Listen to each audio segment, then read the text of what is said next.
"If you cry, you'll wash everything again," yelled the stepmother as the girl, supported by her crutches, tried to hold back tears in front of the sink. The soap ran down her trembling hands as the door opened behind her. The millionaire father entered in silence, and the scene he saw left him paralyzed. At that moment, the truth hidden inside that house finally came to light. The sound of running water and the clinking of china were the only noises that dared to fill the imposing silence of the kitchen.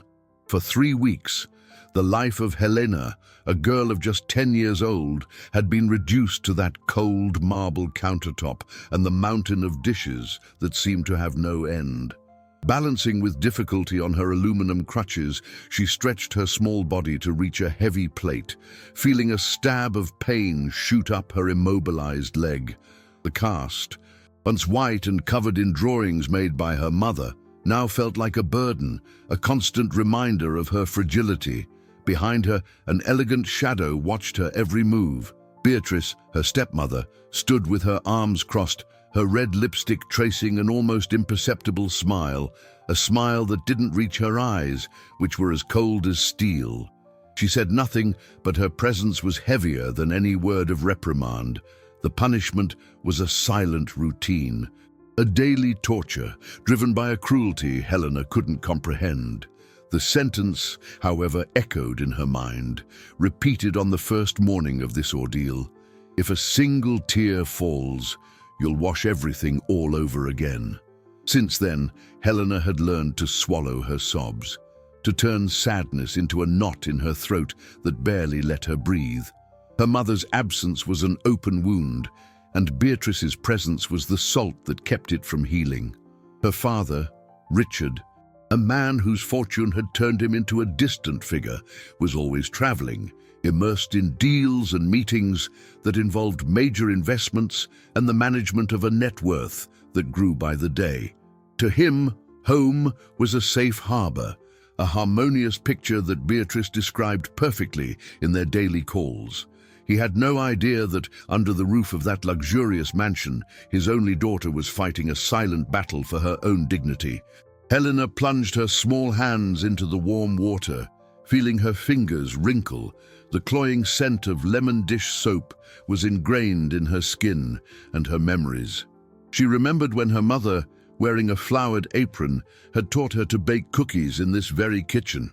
Their laughter had filled the room, and the air smelled of vanilla and love. Now, the only scent was that of loneliness. A stubborn tear welled in the corner of her eye, and she quickly wiped it away with the back of her wet hand before Beatrice could notice. Fear was a constant companion, a whisper in her ear that warned her against every false move. She picked up a crystal serving platter, heavy and slippery. Her hands trembled with exhaustion. The support of the crutch under her arm began to give way, and her body listed to one side. For a moment, her balance failed.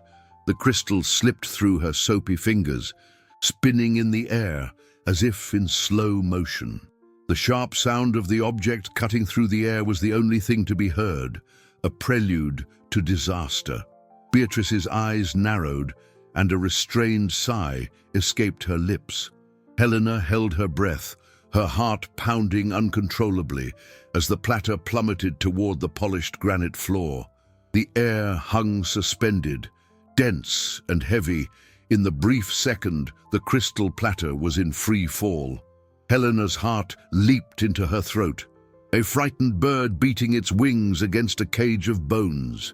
On pure instinct, she threw herself forward, ignoring the sharp pain in her leg and her precarious balance. Her small, foam-covered hands managed to catch the object just inches from the floor. The dull thud against her palms made her arms tremble, but the crystal was safe. For a moment, the only sound was her own ragged breathing, punctuated by relief and panic. She rose slowly. The platter held securely against her chest, and her eyes met Beatrice's. The stepmother hadn't moved a muscle. The restrained smile was gone, replaced by an expression of glacial contempt. "Put it in the sink," she said, her voice low and sharp. And start over, the entire stack. I want to see my reflection in every single plate. Helena's small, fragile hope withered. To start over. That phrase was her executioner. With slumped shoulders, she obeyed, placing the platter back in the water and pulling the stack of dirty dishes toward her. The tears she had held back for so long threatened to overflow, but the image of Beatrice's smile made her swallow them once more. As Helena restarted her task, a discreet figure entered the kitchen. It was Martha, the housekeeper, a woman with silver hair and hands marked by a lifetime of work. Her faded blue eyes fell on the girl and immediately filled with a compassion she could barely conceal. She saw Helena's trembling shoulders, the pallor of her face, and the pile of dishes that seemed a disproportionate punishment. "Mrs. Warren," Martha began, her voice soft but firm. "Perhaps the child needs a break. She's barely sat down since breakfast." Beatrice turned slowly, as if noticing Martha's presence for the first time. "Martha," she said, her tone dangerously smooth, "your concern is touching but unnecessary. I am simply teaching Helena the value of responsibility, something her father's excessive spoiling seems to have overshadowed. Your job is to care for the house. Mine is to care for her upbringing. I suggest you don't confuse your duties, or I might have to find someone who better understands the limits of their position." The veiled threat hung in the air, and Martha lowered her eyes, defeated. She knew she couldn't confront Beatrice directly. Her position in this house was fragile, and she needed the job. But the sight of that child suffering in silence was a knife in her chest. Hours later, when the last piece of china finally gleamed in the drying rack, Helena was dismissed, dragging her crutches through the silent hallways. She felt every muscle in her body ache. As she entered her room, exhausted, she noticed something different. On her pillow was a small piece of chocolate, her favorite kind. Beside it, a folded napkin. With trembling hands, she opened it. Inside, written in neat cursive, was a single sentence: "The darkest night has stars." Helena looked toward the door, her heart racing. It was a secret, a tiny ray of light in her darkness. She hid the note inside her favorite storybook and ate the chocolate, feeling the sweet candy melt in her mouth like a caress. The anonymous gesture was a breath of hope, proof that someone saw her. In that instant, she no longer felt completely alone. She clung to that feeling, to that small spark of warmth, as she heard footsteps approaching down the hall. The knob on her door began to turn slowly. The doorknob turned with torturous slowness, and the door opened to reveal Beatrice's silhouette. Her eyes, sharp as shards of glass, swept the room, ignoring Helena and focusing on every detail, as if searching for a flaw in her impeccable order. For a moment, they rested on the small, crumpled candy wrapper next to the wastebasket. A muscle in her jaw twitched. "I hope you're well rested," she said, her voice a thread of poisoned silk. "We have a busy day tomorrow. There's a collection of crystal in the dining room that needs polishing." She didn't mention the chocolate, but the threat hung in the air, a warning that nothing went unnoticed. Helena just nodded, her heart still hammering against her ribs. She understood the message. Her small source of comfort had been discovered and was now in danger. The next day dawned grey and rainy, the drops of water tapping against the window panes like insistent fingers. The tension in the house was palpable. Martha served breakfast in silence, avoiding Beatrice's gaze, but her shoulders carried a visible weight. In the afternoon, as Helena tried to reach a book on the highest shelf in the library, one of her crutches slipped slightly on the Persian rug. She lost her balance for a second, grabbing onto the bookshelf to keep from falling. It was enough. Beatrice, who had been watching from the doorway, entered the room with decisive steps. "Look at that," she said, in a false tone of concern. "Those things, they make you weak, dependent. You lean on them instead of strengthening your own body." Helena took a step back, fear icing her spine. "But I need them," the doctor said. "Doctors don't always know what's best for the soul." Beatrice interrupted, her voice dropping to a conspiratorial whisper. Sometimes true strength comes from overcoming our own limitations. I'm going to help you find that strength. Before Helena could protest, Beatrice took the aluminum crutches from under her arms. The metal seemed to screech in protest in the library's silence. With a terrifying calm, she walked to a tall, built-in cabinet where they kept old photo albums and family documents. She opened the door, tossed the crutches inside, and turned the golden key in the lock. The metallic click echoed like a death sentence. "Now," Beatrice said, turning to the girl paralyzed with terror, "go to your room. You'll find you can do much more than you imagine." Helena looked at the long, empty hallway stretching before her. It seemed an impossible distance to cross. Her eyes filled with tears, but the memory of the threat in the kitchen made her blink them away forcefully. She would not give Beatrice that satisfaction. Leaning on the furniture, she began to move, but the distance between a sideboard and a console table was too great. She fell to her knees on the soft rug. The humiliation was a hot coal in her chest. Swallowing her pride, she began to crawl. The fabric of the rug scratched at her knees, and every movement was an excruciating effort. Across the hall, the kitchen door opened a crack. Martha watched the scene, her hand covering her mouth to stifle a sob. The cruelty of what she was seeing paralyzed her, but it also ignited a flame of indignation she hadn't felt in years. Helena continued her painful advance, inch by inch. As she passed the ajar door of Beatrice's home office, she heard her stepmother's voice, now sweet and melodic, speaking on the phone. "Yes, my love, everything is perfect here. I miss you so much. Oh, our capital is secure.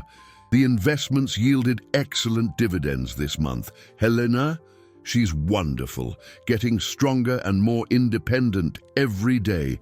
She sends her love."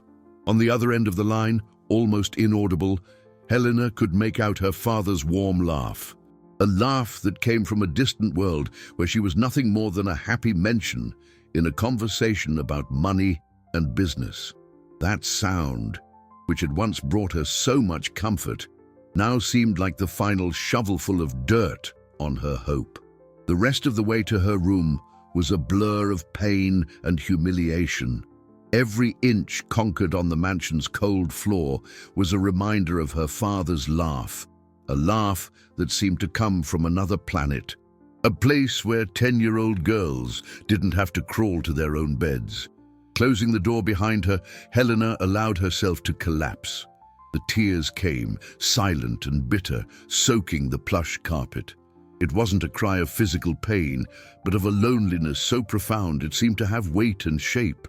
She felt invisible, a ghost in the house that had once been her refuge.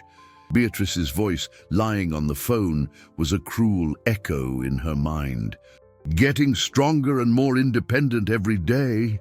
The irony of those words made her sob. In the kitchen, Martha was putting away the last of the dinner plates. Her usually steady hands trembled with a contained fury. The image of Helena, crawling down the hall, was seared into her retina. She had worked for the family for over 15 years. She had seen Helena born, had helped care for her when the first Mrs. Warren fell ill. She knew Richard's heart, a good man, but one whose obsession with multiplying his fortune had made him blind to what truly mattered. He was so focused on his business, on tracking stock market quotes and new cryptocurrency investments, that he didn't see the darkness that had settled in his own home. Martha felt the weight of her own cowardice. Beatrice's threat had silenced her, but what was the fear of losing a job compared to the suffering of a child? That night, she couldn't sleep. She tossed and turned in bed, the conflict eroding her peace. The next morning, a dangerous idea began to form in her mind. She had an old, simple cell phone she used only to speak with her family. She almost never used it for photos or videos, but now it felt like a weapon. Beatrice had left for a charity luncheon, one of her many public performances to maintain the image of a devoted billionaire's wife. Martha knew she would return with a sharp mood. ready to take out any social frustration on Helena, and she was right. As soon as Beatrice returned, she found Helena in the living room trying to read a book. The stepmother removed her diamond earrings, jewels worth more than Martha's annual salary. With a calculated move, she let one of them accidentally fall, and the small, brilliant stone rolled under a heavy oak sofa. "Oh, how clumsy of me," Beatrice said with a theatrical sigh. "Helena, darling, be useful and get that for me. With this back of mine, it's impossible." Helena looked at the dark, narrow space under the sofa. She knew it was a test. Another humiliation. Without her crutches, she would have to lie on the floor and crawl again. In the adjacent hallway, pretending to dust a vase, Martha turned on her phone's camera. Her heart was pounding. She filmed as Helena, her face contorted with effort and shame, dragged herself across the floor. She captured Beatrice's impatient voice. "Come now, we don't have all day." She recorded the moment the girl stretched out her arm, her fingers fumbling in the dark, until she finally found the earring. It was only 30 seconds of video, 30 seconds that showed the raw, unvarnished truth. Later, locked in her small room, Martha watched the recording. The shaky image and muffled sound made the scene even more terrible. With trembling fingers, she opened her messaging app, found Richard's contact, and attached the file. A text box blinked, waiting for her words. What would she say? How would she explain? Fear paralyzed her.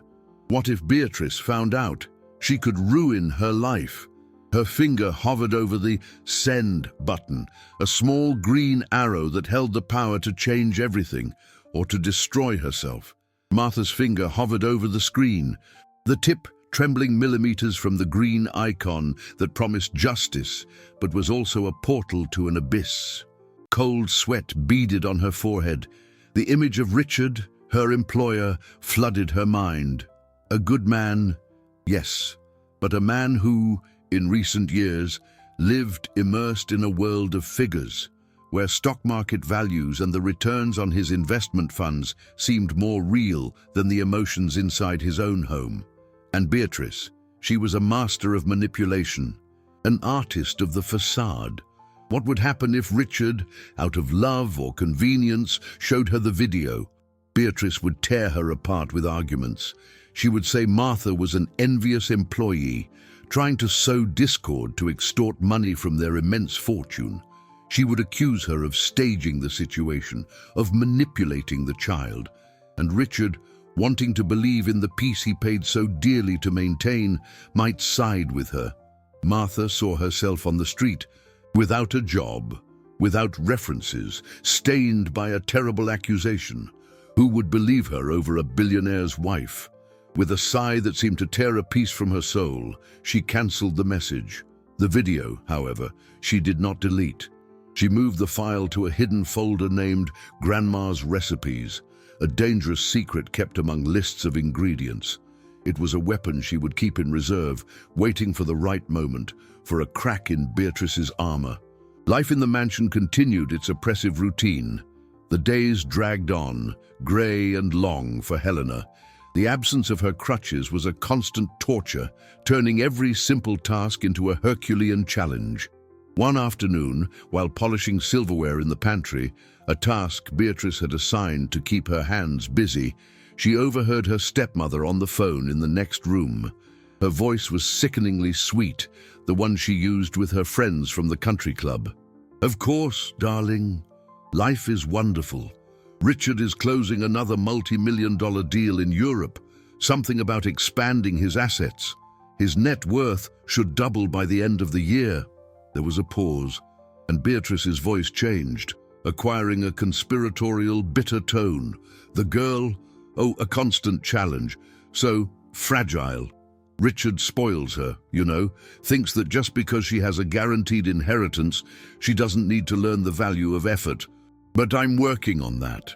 Another pause. My plan is simple. I need him to see with his own eyes how useless his daughter is. Only then will he stop treating her like a little crystal princess and understand that my method is the only one that works. It's an investment in her future, you see? The words hit Helena with the force of a punch. Useless. The word echoed in her head, cold and cutting. It wasn't about discipline or education. It was about shattering her image in the eyes of the only refuge she had left, her father. The pain she felt in that moment was deeper than any scrape or sore muscle. It was the pain of betrayal in its purest form. She heard the click of the phone being hung up, followed by Beatrice's approaching footsteps. Helena quickly went back to polishing a fork, her hands shaking so much the utensil clinked against the silver tray. Beatrice stopped in the doorway, an enigmatic smile on her lips. "Helena," she said, "I have wonderful news. Your father is coming back in 2 weeks, and to celebrate his new business deals, we'll be hosting a very important dinner for his partners. People who admire not just his wealth, but his family." She drew closer, running her fingers through the girl's hair. The gesture, meant to be affectionate, felt icy and threatening. "And you, my dear, will have a very special role to play that night. A chance to show everyone, especially your father, just how helpful you can be." Beatrice's smile widened, revealing the cruelty behind the mask of perfection. "You're going to serve the table." Beatrice's words fell on Helena like a sentence. "You're going to serve the table." The phrase, delivered with a sweet smile, was the promise of a public humiliation, the centerpiece of a cruel spectacle designed for a single audience member, her father. In the days that followed, the mansion was transformed into a training ground.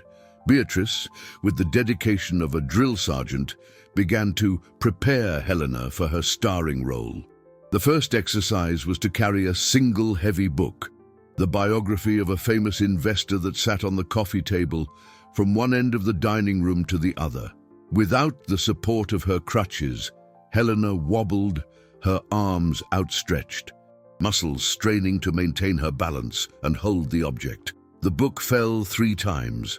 On the third, Beatrice sighed, a sound of pure exasperation. "Again," she ordered, without raising her voice. "If you can't carry one book, how do you expect to serve a tray full of crystal glasses to people who control billions of dollars in capital?" The mention of the guests, men and women whose power was measured in stocks and dividends, was a constant reminder of the night's importance. Martha watched from a distance, the dish towel she was wringing in her hands becoming a knot of anguish. She saw the determination in Helena's eyes, the refusal to cry, but she also saw the physical exhaustion and the pain the girl tried to hide.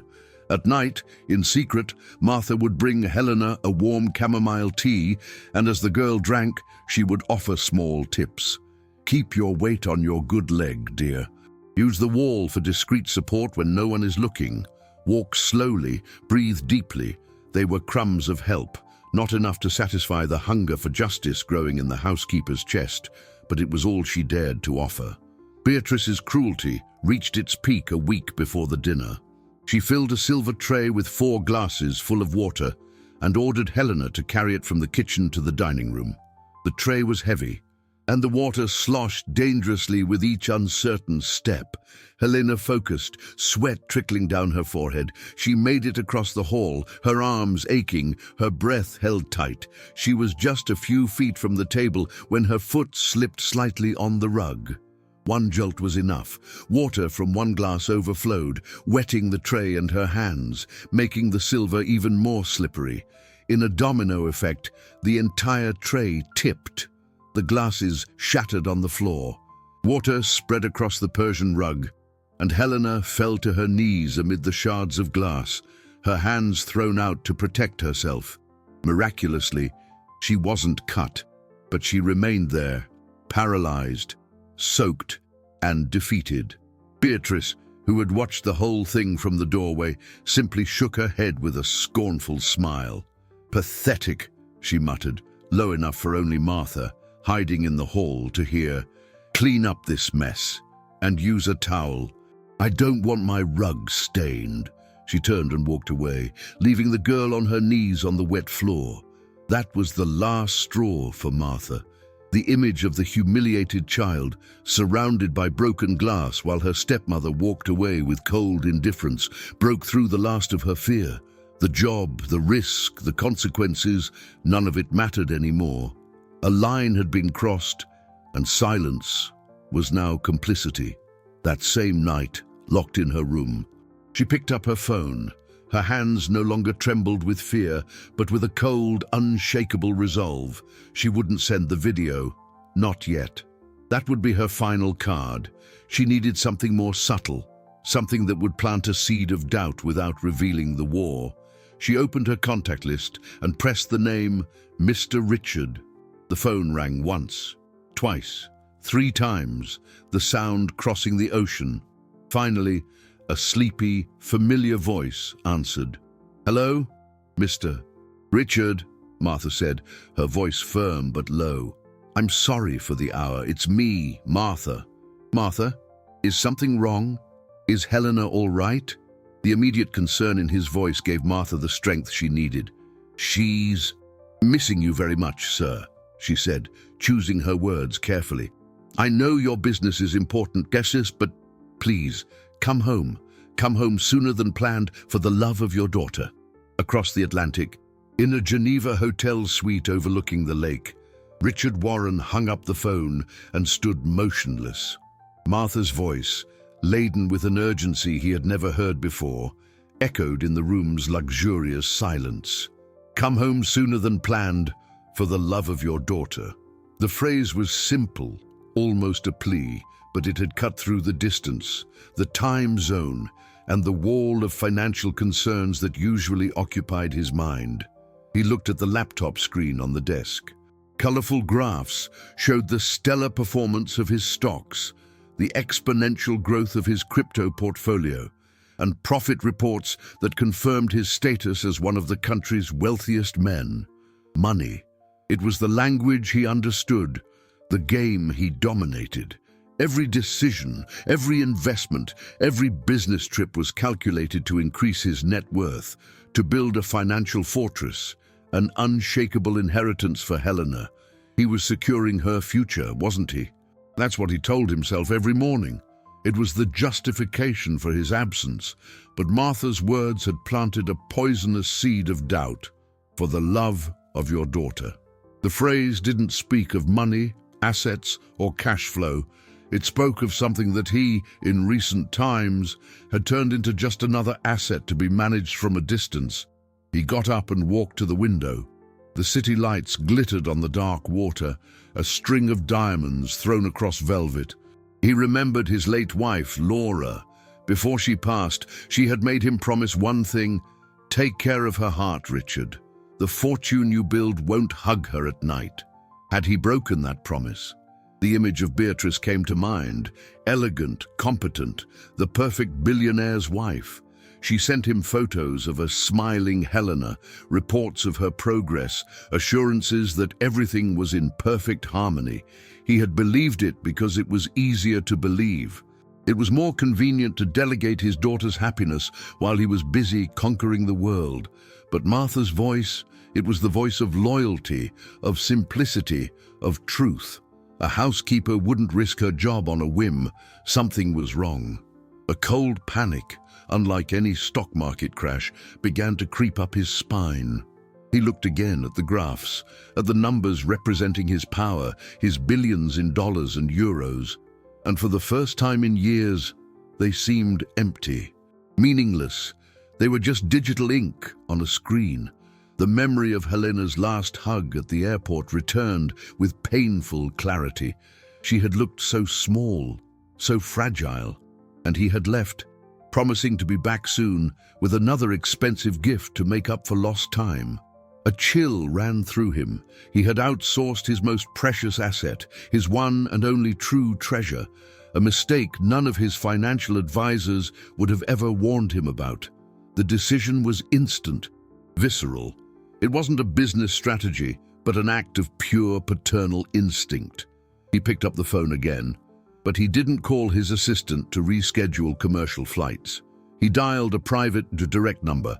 The voice on the other end answered promptly.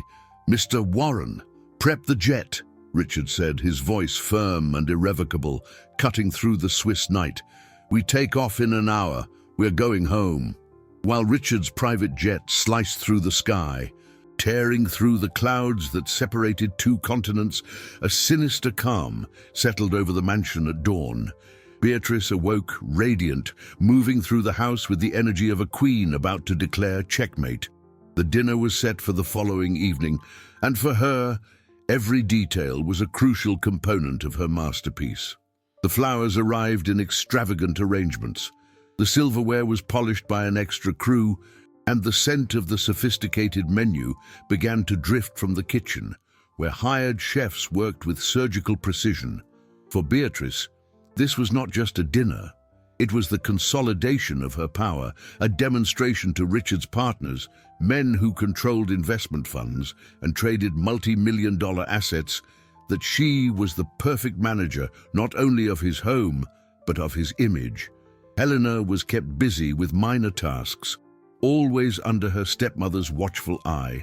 She wiped the leaves of ornamental plants, organized the linen napkins, and answered every order with a nearly inaudible yes. The news of her father's imminent return was a weak sun in the middle of a storm. She clung to that hope, but the fear of what would happen at the dinner haunted her. How would she manage to carry heavy trays under the gaze of dozens of strangers, and worse, under her father's gaze? The fear of disappointing him was greater than her fear of Beatrice. Martha, for her part, lived in a state of feverish anxiety. With every phone ring, every car that passed on the street, her heart leapt. She didn't know when Richard would arrive, only that she had lit the fuse. She watched Beatrice with a new perspective, seeing not just the cruelty, but the desperation behind her mask of control. She tried to communicate with Helena through glances, a gentle touch on the shoulder, attempting to convey the message that help was on its way. The night arrived, the eve of the grand party.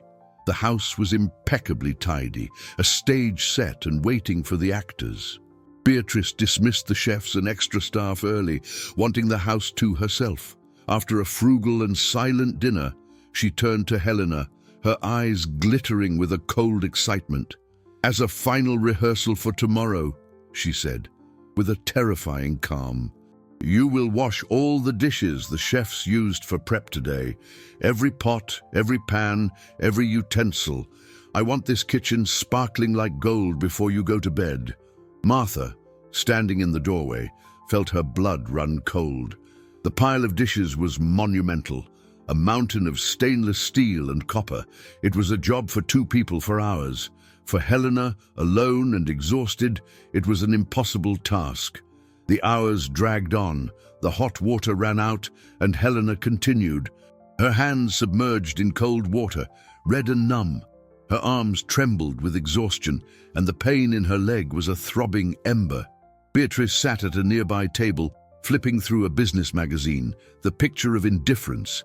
It was almost 11 at night when Helena, trying to scrub a heavy pot, felt her strength give out. The pot slipped and crashed into the sink with a metallic clang that echoed in the silent kitchen. The tears finally welled in her eyes, a mixture of pain, exhaustion, and despair. She leaned against the sink, her head bowed, her sobs shaking her small body. Beatrice looked up from her magazine, the boredom on her face twisting into a victorious smirk.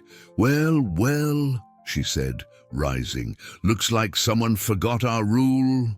She walked over to the stack of clean dishes and kicked, with a deliberate motion, pushed them all back into the dirty sink.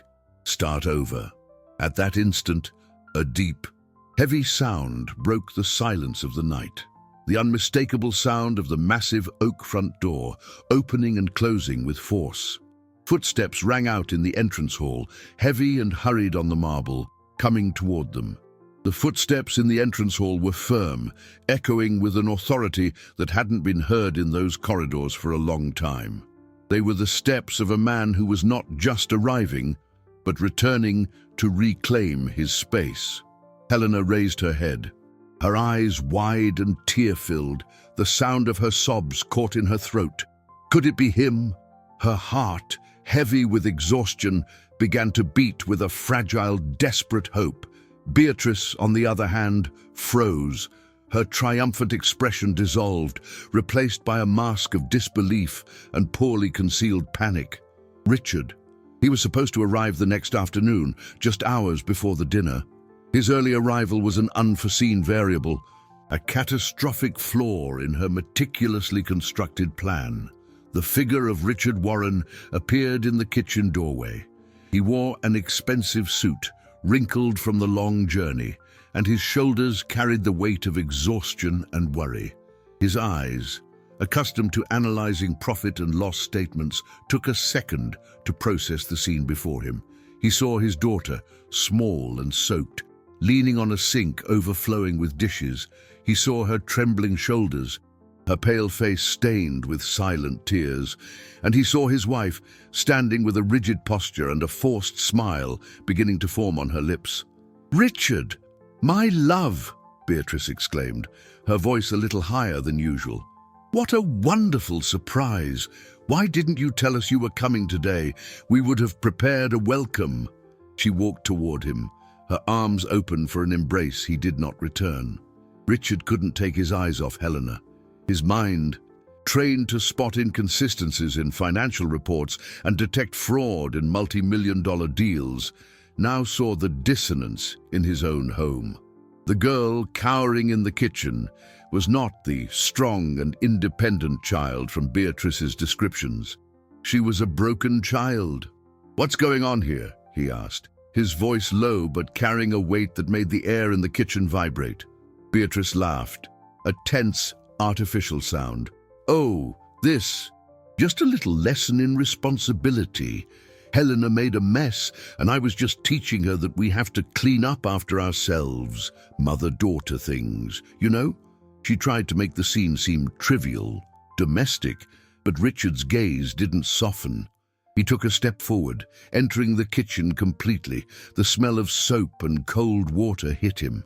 His eyes swept over the pile of dishes, his daughter's fragile frame, and the conspicuous absence of her crutches. "Where are her crutches, Beatrice?"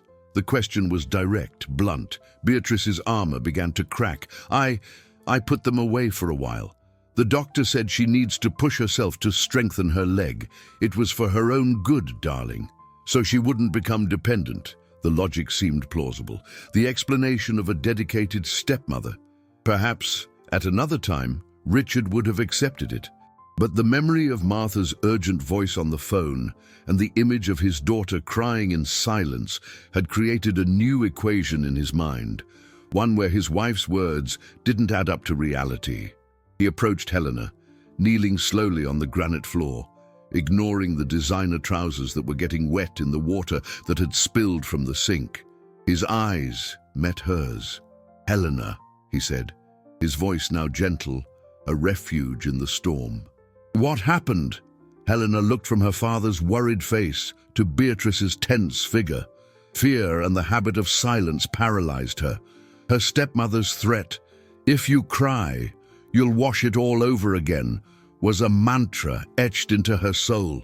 She opened her mouth, but no sound came out, only a single tear, which she could no longer hold back, rolled down her cheek. In a trembling voice, a barely audible whisper, she finally broke the silence that had imprisoned her for weeks. "If I cry, she makes me wash it all over again." Helena's whisper hung in the air, more deafening than any scream. Time seemed to shatter into a million silent fragments. Richard, still on his knees, looked into his daughter's face and saw, for the first time, the depth of the abyss his absence had carved. Her words were not just an accusation against Beatrice. They were a mirror, reflecting his own neglect. Every business trip, every meeting to expand his capital, every night he had spent analyzing the profitability of his assets instead of reading her a story. It all converged into a crushing weight in his chest. This was a liability that didn't appear on his balance sheets, a debt of affection that no amount of interest could repay. The silence was broken by a sharp, nervous laugh. Beatrice stepped forward, her hands raised in a gesture of outraged innocence. "Oh," "Richard, you're not going to believe this fantasy, are you?" she said, forcing tears to well in her eyes. "She's a child. She's being rebellious because I punished her. She's trying to manipulate us, to play us against each other. I love her as if she were my own daughter. Everything I've done has been for her own good." The performance was convincing, the desperation in her voice almost sounding like sincerity. She turned to Helena with the look of a betrayed victim. "Helena, why are you doing this? Why are you lying to your father?" But the mask was cracked. Richard rose slowly, his movements controlled but charged with a cold fury that was far more terrifying than explosive anger. He, who had built a fortune by deciphering people, by analyzing their intentions behind business proposals and handshakes, now saw Beatrice with brutal clarity. He saw the greed, the fear, and above all, the cruelty disguised as discipline. "Enough." "Beatrice," he said, his voice so low she had to lean in to hear. "Enough lies." "But my love, I swear," she began, trying to touch his arm. He recoiled as if her touch burned him. His gaze shifted from his wife and swept the kitchen entrance, landing on the figure watching from the shadows, paralyzed between fear and duty. "Martha!" he called. His voice was not a request, it was a command. Martha took a step forward, emerging from the gloom. In her trembling hands, she held the old cell phone like a sacred artifact. Her eyes met Richard's, and a silent communication passed between them. He didn't know what she had, but the resolve on the face of this loyal elderly woman was the only truth he could trust in that moment. "Sir," she said, her voice steady, "I think you need to see something." She held out the phone. Beatrice saw the phone, and her face lost all color. The blood seemed to drain from her veins, leaving behind a deathly pallor. She knew what was on it. "What is this? A video forged by a jealous maid?" she hissed, going on the attack. "Richard, she wants to destroy our family, to get a piece of your net worth." But her words were lost in the air. Richard took the phone from Martha's hand. On the screen, a thumbnail image showed the living room floor and a piece of the sofa. His thumb moved, hovering over the small white triangle that would begin the end. Richard's thumb pressed the white icon, and the small phone screen came to life. The video began, shaky and poorly framed, but the truth it contained was brutally clear. The sound was muffled, but Beatrice's impatient voice came through distinctly. "Come now, we don't have all day."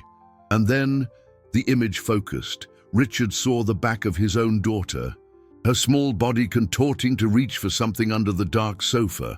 He watched her crawl, the effort visible in every tense muscle, the humiliation etched in the way she kept her face pressed to the floor. It was only 30 seconds. 30 seconds that demolished the castle of lies he had allowed to be built around him. When the video ended, the screen went black, reflecting his own pale, shocked face. The sound of his own heart seemed to fill the kitchen's silence. Every billion in his account, every percentage point of profit on his investments, every ounce of gold in his personal treasury turned to ash in that instant. He had spent years building a fortress of wealth to protect his daughter, only to fail to protect her from the monster he had let inside the gates. The promise he had made to his late wife echoed in his mind, and the weight of that failure crushed him. "It's a fake!" Beatrice shrieked, her voice shrill with panic. "Richard, she's deceiving you. This woman, she wants your money, your fortune. She's trying to create a scandal to blackmail us. Think of our business, our reputation." She clung to words like money and business, as if they were life rafts in a shipwreck, the only ones she knew. But Richard was no longer listening. He looked up from the dark screen, and the gaze he fixed on her was that of a stranger. The anger he felt was not hot and explosive, but cold and cutting like the tip of an iceberg. It was the fury of a man who had been betrayed in the most fundamental way, not in his investments, but in his love. "Reputation," he repeated, his voice a dangerous whisper. He turned to Helena, who was watching him with frightened eyes and saw the true measure of his bankruptcy. He gently scooped her into his arms, lifting her from the wet floor. Her body was light, fragile. For the first time in a long time, he felt the true weight of his responsibility, and it had nothing to do with his net worth. With Helena safe in his arms, he turned to Beatrice. Every trace of affection had vanished from his face, replaced by a steely resolve. "You talk about business," he said, his voice firm and lethal.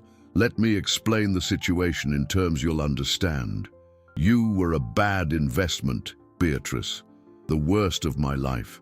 You have become a toxic asset inside my most precious holding." He walked toward the kitchen door, passing Martha and giving her a look that was a mixture of gratitude and profound regret. He stopped at the threshold, not turning to face the woman who had become a statue of panic and hatred. His decision was made, the sell order on his emotional stock already executed. "Get your jewelry, your clothes, whatever is yours," he said, his voice resonating with a terrible finality. "I want you out of my house. Now." The word "now" hung in the air, as final and irrevocable as the bang of a gavel in a courtroom. For an instant, Beatrice was paralyzed, her face a mask of incredulous fury. The woman who had orchestrated every detail of her life with the precision of an investment strategist watched her entire social capital evaporate in seconds. The mask of panic shattered, revealing what lay beneath, a pure, cold hatred.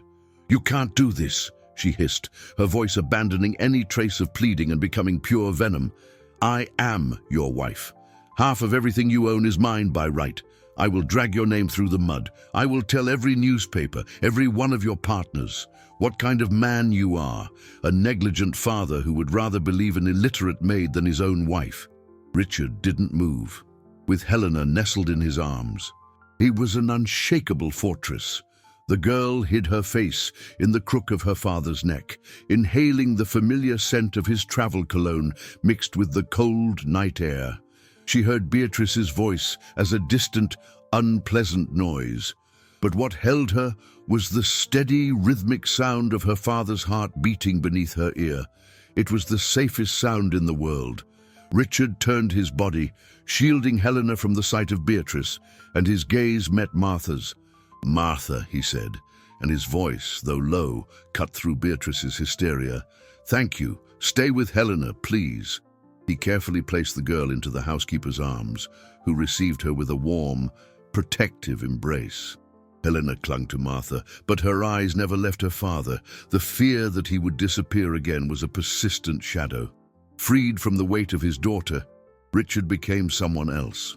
The concerned father gave way to the ruthless billionaire who had built an empire. He reached for the intercom on the wall, pressed a button, and spoke with an icy calm. "Security to the main kitchen, immediately!" Beatrice stared at him, the reality of the situation finally dawning on her. He wasn't going to argue. He wasn't going to negotiate. He was, in terms she understood perfectly, liquidating an asset. "Don't you dare, Richard," she screamed, lunging toward him. "You will regret this." Two uniformed men appeared in the doorway, their faces impassive.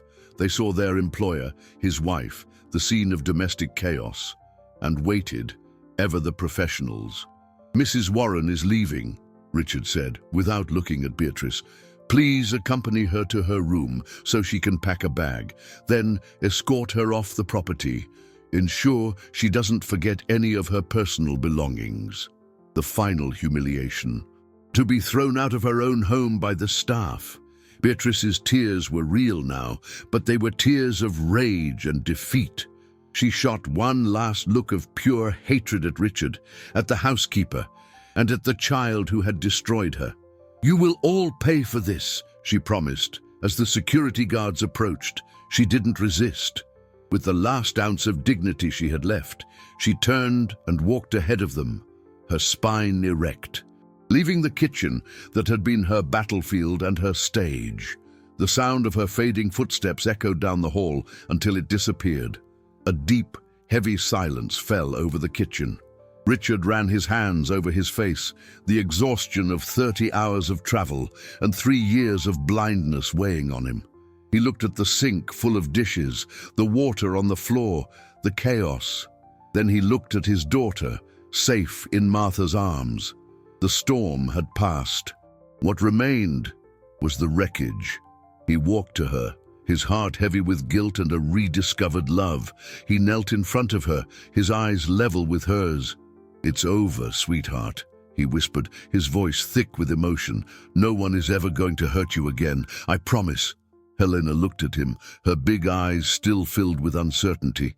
She reached out a small hand and touched his face, as if to make sure he was real. "Daddy," she whispered, the question loaded with the weight of all his goodbyes. "Are you going to travel again?" Helena's question, simple and direct, hit Richard harder than any accusation. "Are you going to travel again?"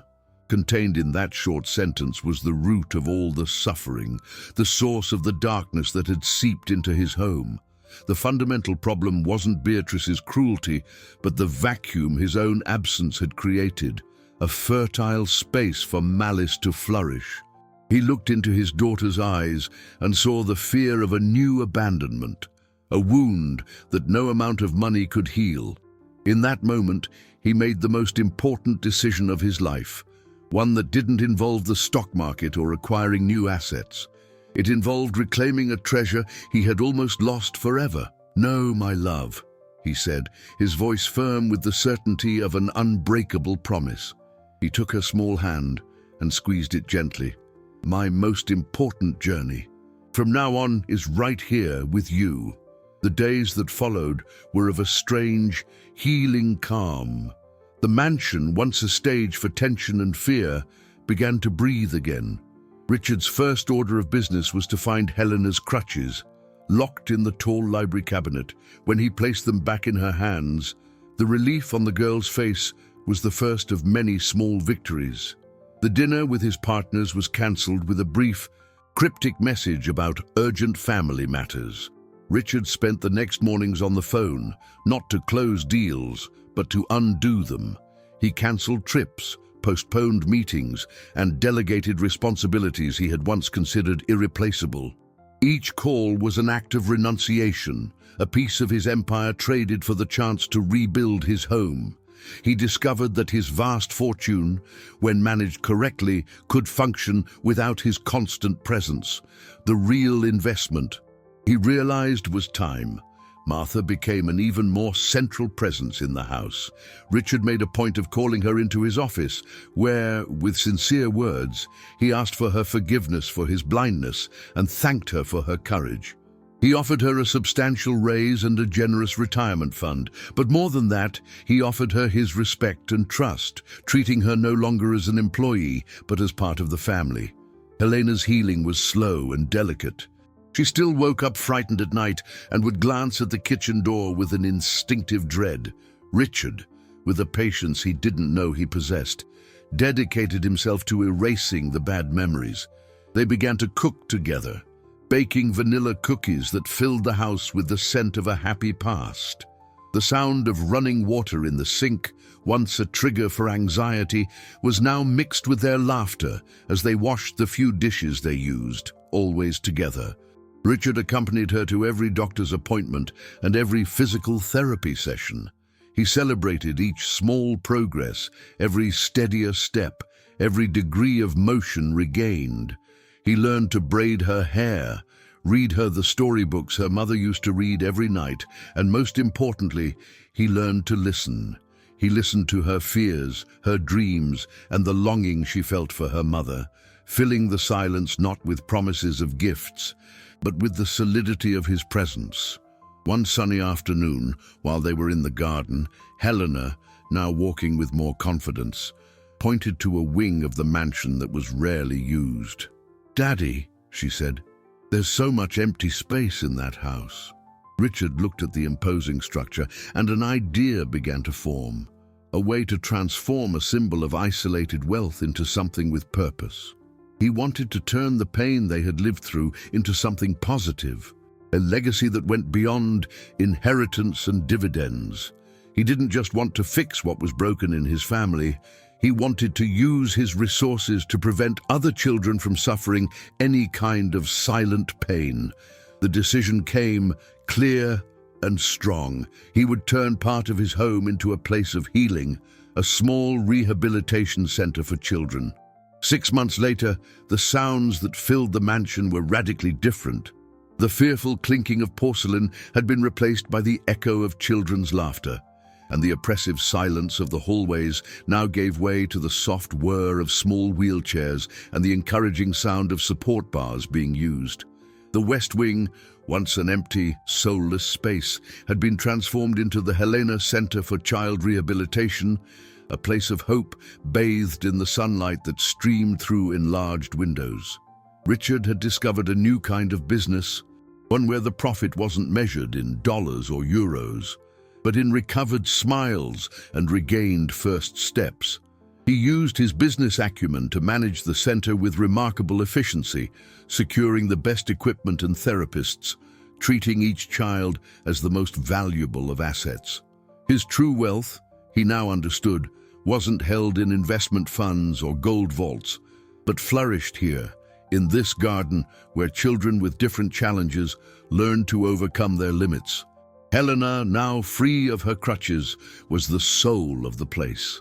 Her legs still required care, but her inner strength had become her foundation.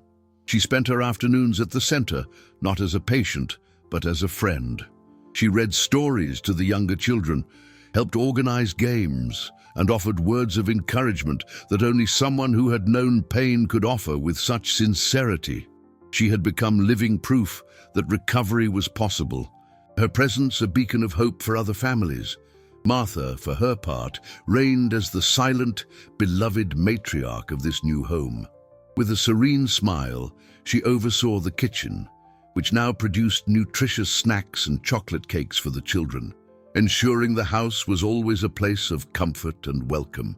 She had found the peace she had so longed for, the peace of having done the right thing. On a quiet autumn afternoon, as the sun set and painted the sky in shades of orange and pink, Richard was in the kitchen, the very kitchen that had been the scene of so much pain. He was washing a single coffee mug, the sound of the running water soft and soothing. Helena entered, her steps light on the granite floor. She watched him for a moment, a tender smile on her lips. The place no longer held any ghosts for her. It was just a kitchen, a place of warmth and new beginnings. She came and stood beside him, on her tiptoes to reach the sink. In a clear, happy voice, she looked up at her father and asked, "Can I wash with you, Dad?" Richard stopped what he was doing and looked down at her. In that young, resilient face, he saw the reflection of his redemption, his eyes filled with tears, but this time they were tears of a happiness so profound it seemed to fill every empty space money had left in his soul. He smiled, the most genuine smile he had ever given, and picked up a dish towel. "Now," he answered, his voice thick with emotion, "only if we do it together." The sound of running water, once a symbol of suffering and punishment, became the melody of their reconciliation. In the gleaming reflection of the chrome faucet, two figures, a father and a daughter, appeared side by side, rebuilding what had been broken, not with plates, but with gestures of love. And in that instant, it was clear that it wasn't just the dishes being washed, it was the pain itself.